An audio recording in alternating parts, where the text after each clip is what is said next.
Hello folks, Jed here and welcome back to another video on Rush Racing 2, and today I'm gonna give you guys some tips and tricks on how to play the game, some tips inside the game, and also I'm gonna show you guys how to hopefully not get scammed. Now most of these things could actually apply to Racing Rivals, the original game, but seeing how it's been a while, I guess this is just a video to refresh your memories or whatever. And if you're new to the whole Racing Rivals experience or whatever, these tips should come in handy. So first of all, let me show you guys how to actually play the game. I know most of you guys know, but I still see this question being asked a lot, so let's answer it. Alright, so Rush Racing 2 has been released a few days ago, so far currently for Facebook Gaming. So basically you need to go on Facebook and you just need to type basically for Rush Racing 2. So let me do that, Rush Racing 2, there you go. You guys are gonna see basically the page. You should probably like the page. They do actually post a whole lot of updates regarding the game, but then you basically just click play and bam, it's gonna launch rather quickly.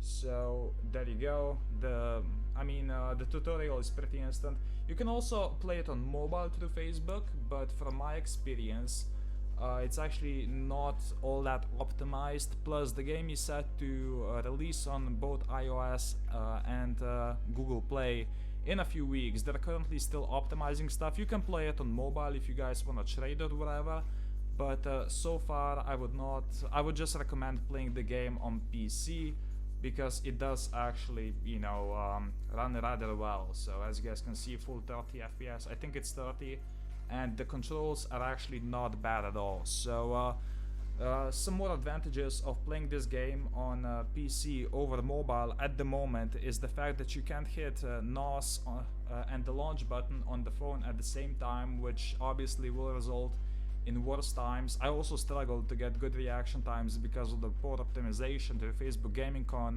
my Galaxy S8 Plus.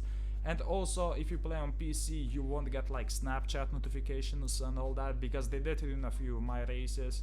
So obviously, if you're just playing on PC, you won't get any like pop-ups as you would on your phone. So now for this next tip, I'm actually gonna hop inside of a race. And you guys are probably familiar with the drop launch, but in case you guys don't know, let me show you what that is. There you go. Just ignore the wheelie on the pretty much stock Datsun. But as you guys were able to see at the beginning of the race, I just revved the shit out of the engine. That's the drop launch, and for every single car is a bit different. So basically for the Focus, the way it's currently tuned, you need to release it on like mid-second light. And the drop launch is good because it's a lot more consistent than just aimlessly revving at the beginning of the race trying to get decent launch. It's easier for most cars. I mean, some cars even have the same drop launch, so there you go. And one more thing you should do, which I did not do in this particular race, is you need to hit the launch and the NOS button if you have nitros on your car at the same time, because it's gonna give that car a boost at the beginning of the race. So I missed the perfect launch there, but as you guys were able to see, the car still like completely just like accelerated so fast because I did press the NOS button. So there you go, I actually managed to beat the Datsun this time around. Alright, tip number 3, focus on finishing the campaign. Now basically the campaign here has, basically you have to progress to the different tiers, and on every tier you get a free card. So for example, here's my tier 3 campaign card. I chose the Evo. Obviously I could choose from like the Evo, the Impreza and the SRT4, which I believe are the same campaign cards as on Racing Rivals for the B class. Now for B class you get a choice between a Jetta, a Focus ST or the Celica. And for I think the tier 2, what were they? A Dodge Charger, then you also had an S14 Sylvia and another car which I don't really remember. Oh yeah, the Mazda 3. But basically just focus on upgrading the campaign cars. Don't sell them because you're gonna have a lot of trouble actually progressing. I mean, unlike on Racing Rivals, you can basically complete the campaign tier with every single car from that tier without a fee like you would on racing rivals, but it's still, you know, best to basically just focus on one car, upgrade it, even though just keep in mind that campaign cars will not be pinkable in the future. So there you go. Now basically the most important parts for your car, if you want to progress to the campaign quickly, let me just show them to you. So these are in like no particular order, except I would suggest always upgrading the tires first. Basically you just go to the ones which give the most grip, which in this case they're called wheel stand. I hope that means that maxed cars will not all do wheelies. I really hope that, but I guess we'll see, because you know, fucking wheelies on like the NSX on the fucking tutorial, that's just silly. You should also focus on putting weight reduction in your car. That helps a lot. Plus, it doesn't actually, you know, give the engine any engine stress, which basically is the amount of damage your car will get per race. And at 500 engine stress, you basically need to repair the car. So there you go. Transmission also helps a lot, makes the car a lot quicker because it obviously shortens the shifting time.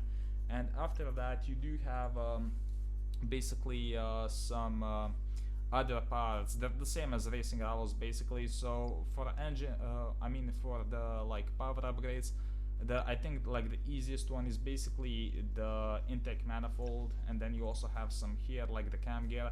Like for each car the stats are gonna be a little bit different, but just keep in mind that parts like displacement and engine head and pistons are more expensive than others.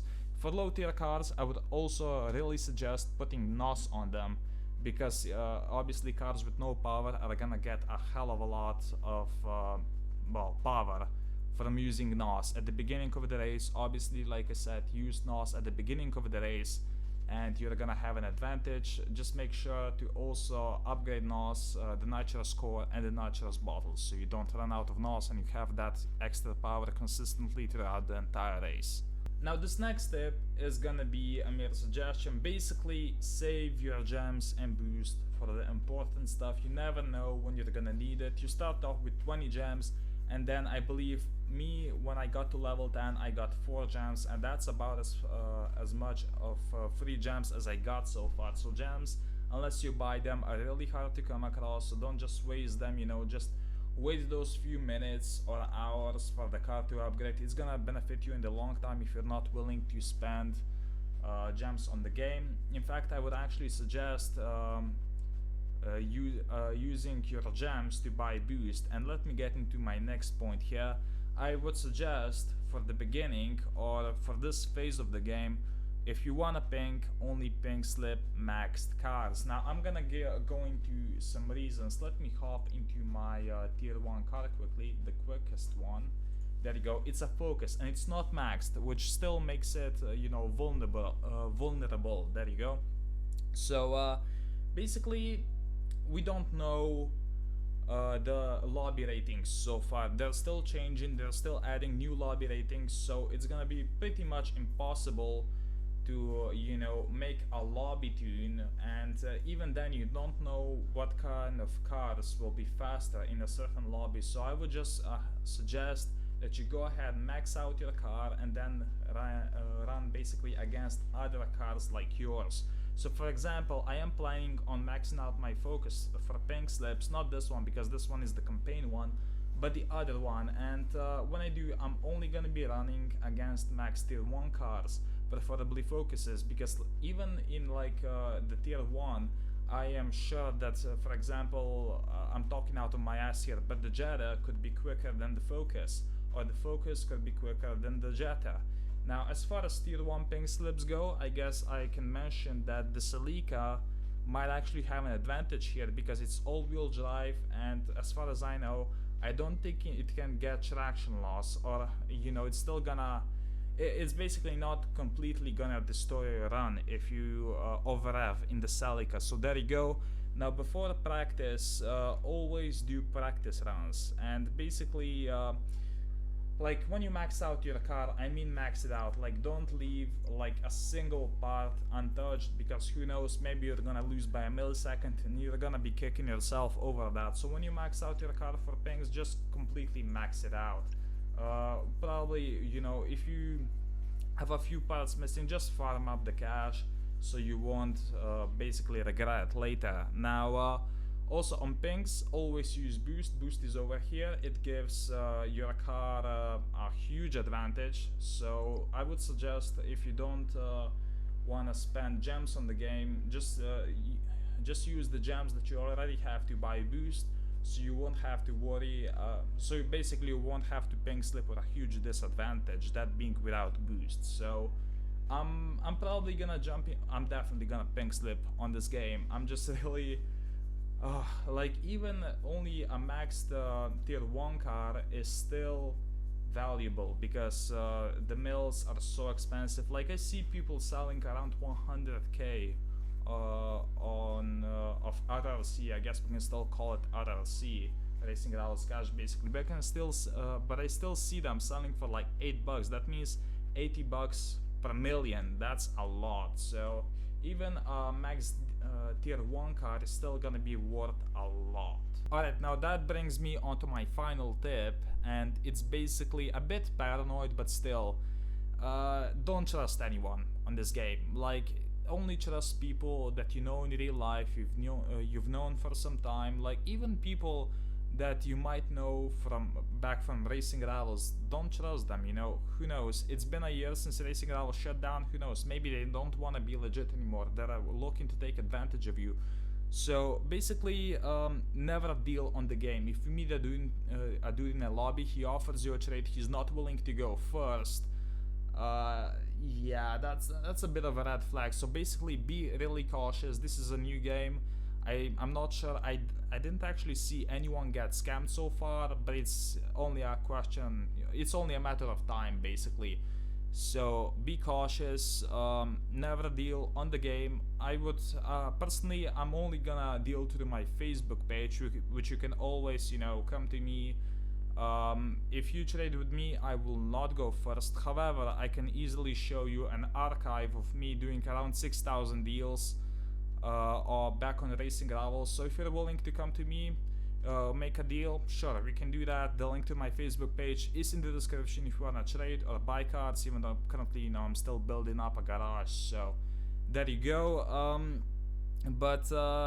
Yeah, like, trading, I hope any of you guys do not get scammed.